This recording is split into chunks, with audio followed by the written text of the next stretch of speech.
O que vocês diagnosticaram até aqui de possíveis erros e omissões do Ministério de Direitos Humanos, do governo anterior, em relação à comunidade Yanomami? Gostaria que o senhor falasse, então, agradecer mais uma vez a sua entrevista e falasse o que o senhor conversou com o presidente Lula e o quão importante é esse relatório que a gente traz em primeira mão aqui na CNN Brasil.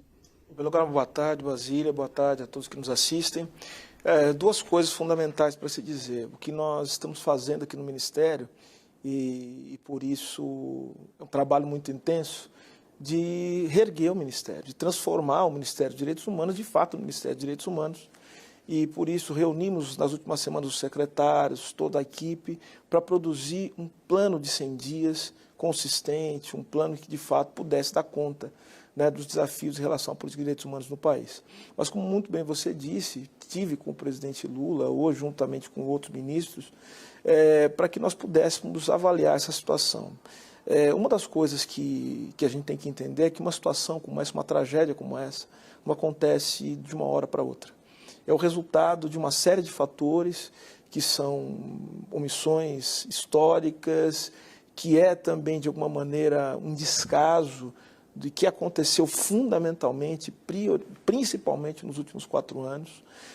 Então, o que fiz hoje na condição de ministro de Direitos Humanos, e na competência do Ministério, que acho que é bom que o público saiba disso, que é justamente articular a política de direitos humanos no país. O que significa isso? Significa política de prevenção à violência, à tortura, tentar entender, fazer um grande inventário dessa tragédia brasileira que coloca os brasileiros todos os dias à mercê da violência.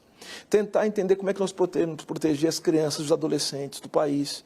Tentar entender, de alguma forma, como a gente pode promover, com todos os ministérios, um ambiente em que a promoção de direitos humanos e da cidadania seja possível. Então, falamos com o presidente Lula hoje, mostrei a ele, levei a ele um relatório que pudesse demonstrar como é que nós chegamos até aqui com base naquilo que foi feito nos últimos anos, inclusive em relação à política de direitos humanos.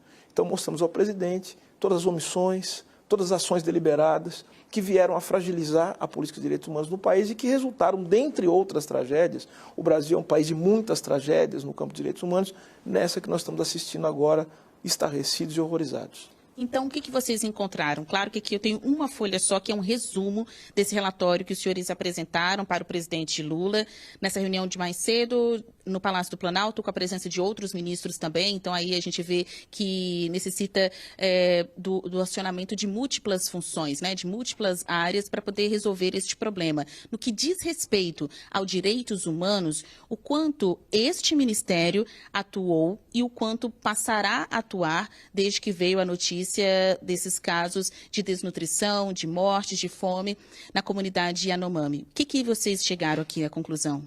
Bom, primeiro que a reunião de hoje ela foi uma reunião para tomar providências emergenciais, ou seja, as pessoas estão passando fome, as pessoas estão morrendo de doença. Então, o presidente Lula ele foi muito evidente, ele foi muito claro, foi muito direto, de que ele queria ações que pudessem debelar o problema de maneira imediata.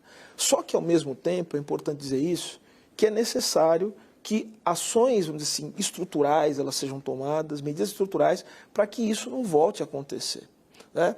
Então, o que o Ministério dos Direitos Humanos ofereceu ao presidente hoje, particularmente, além das medidas que estão sendo tomadas, porque há uma equipe do Ministério dos Direitos Humanos agora no território, né, mostrar para o presidente aquilo que deixou de ser feito, para que, inclusive, sejam apuradas as responsabilidades. Porque o Ministério dos Direitos Humanos também é um guardião da memória. É importante que a gente diga o seguinte: isso aconteceu, isso não pode mais acontecer. Então, dentre as coisas que nós verificamos, é que houve uma série de omissões e de ações que resultaram, né, direto ou indiretamente, no agravamento da situação. Por exemplo, houve rejeição, né, de recomendações de organismos nacionais e internacionais no que se refere à proteção da comunidade ou do povo Yanomami.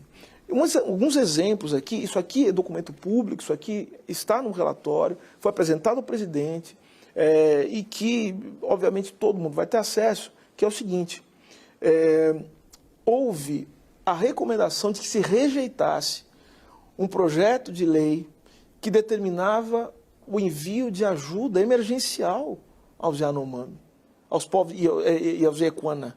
Né? Quando eu estou falando aqui de remédio, estou falando de comida, né? Estou falando de leito de UTI, dizendo o seguinte, que não precisava mandar porque já estava sendo feito e não estava sendo feito.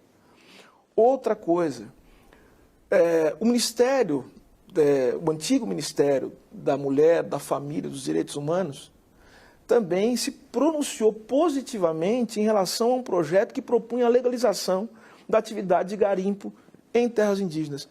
E que as críticas ao projeto eram palavras, né, literais, críticas de deputados oposicionistas, dentre outras coisas.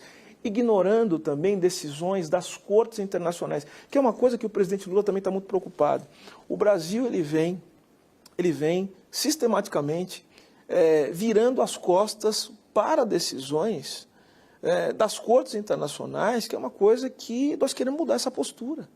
Não existe política de direitos humanos que não seja uma política de proteção do povo brasileiro e inclua aqui o povo indígena. Não existe nação sem proteger os povos indígenas. Nesse resumo, os senhores dizem que o Ministério de Direitos Humanos ignorou a denúncia de primeira morte por Covid-19 entre os Yanomami.